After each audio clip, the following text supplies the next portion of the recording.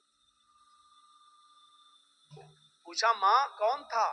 یہ آج گھر میں صفائی کیسے ہو گئی؟ کہا بیٹے میں کیا جانوں، میں تو آنکھوں سے اندھی ہوں، نابینا ہوں، مجھے کیا معلوم، میں تو سمجھی کہ تم ہی آئے ہو، برتن تم مانج رہے ہو، جھاڑو تم لگا رہے ہو، کپڑے تم دھل رہے ہو۔ کہا ماں میں نہیں تھا۔ کہا بیٹا مجھے نہیں معلوم پھر کون تھا۔ حضرت عمر فاروق دوسرے دن بھی یہی ٹائم پر آئے تو کیا دیکھتے ہیں؟ دوسرے دن بھی برتن مانجے جا چکے ہیں۔ کیا دیکھتے ہیں کہ دوسرے دن بھی برتن مانج کر ختم ہو، برتن مانجے جا چکے ہیں، جھاڑو لگ چکی ہے، کپڑے دھلے ہوئے ہیں۔ حضرت عمر سمجھ گئے، عمر کوئی ہے جو تم سے پہلے آتا ہے، کپڑے دھل جاتا ہے، برتن صاف کر جاتا ہے، جھاڑو لگا جاتا، کوئی ہے جو تم سے پہلے بھی یہ کام کر جاتا ہے۔ پتہ لگانا چاہیے کہ کون ہے۔ اب حضرت عمر جاسوسی کرنے لگے، چپکے سے دیکھیں کہ کون ہے۔ تو تہجد کی نماز پڑھ کے آئے اور چپکے سے چھپ گئے ایک درخت کی آڑ میں۔ کیا دیکھتے ہیں کہ ایک شخص اپنا چہرہ چھپایا ہوا چادر سے آتا ہے رات کے اندھیرے میں اور اسی بوڑھی عورت کے گھر میں چلا جاتا ہے، برتن مانجتا ہے، جھاڑو لگاتا ہے، کپڑے صاف کرتا ہے، اور اس کے بعد میں جب وہاں سے نکلتا ہے تو جیسے وہ گھر سے نکلتا ہے حضرت عمر فاروق نے اس کو پکڑ لیا۔ رکیے، اپنا چہرہ کھولیے تو کون ہے آپ؟ یہ میرا کام آپ کیسے کر رہے ہیں؟ اب اس نے کہا یہ میرا تیرا کیا لایا ہے، تم پہلے آ جاؤ، تم کر لو، ہم پہلے آ جائیں ہم کر لیں، چہرہ نہیں دکھا سکتا۔ حضرت عمر نے کہا تمہیں اللہ کا واسطہ چہرہ کھولو، میں دیکھنا چاہتا ہوں کہ مجھ سے بھی پہلے یہ کام کون کرنے آتا ہے۔ جب اللہ کا واسطہ دیا اور جب چہرہ کھولا تو کیا دیکھتے ہیں کہ وہ کوئی اور نہیں، حضرت ابو بکر صدیق رضی اللہ تعالیٰ خلیفہ ہیں۔ ارے آج آپ کے علاقے کا چیف منسٹر کسی غریب کے کپڑے کیا دھلے گا؟ آپ کے یہاں کا معمولی مکھیا اور سرپنچ بھی، آپ کے علاقے کا معمولی مکھیا اور معمولی سرپنچ بھی کسی غریب کے، کسی بوڑھی عورت کے کپڑے اپنے ہاتھ سے نہیں دھل سکتا ہے۔ حضرت ابو بکر صدیق رضی اللہ تعالیٰ عنہ خلیفۃ المسلمین ہیں، خلیفۃ المؤمنین ہیں، اور کیا حضرت عمر دیکھتے ہیں کہ کون کپڑے صاف کر رہا ہے؟ ابو بکر صدیق۔ کون ہے ابو بکر صدیق جو برتن مانج رہے ہیں؟ کون ہے جو گھر میں جھاڑو لگا رہا ہے؟ ابو بکر صدیق۔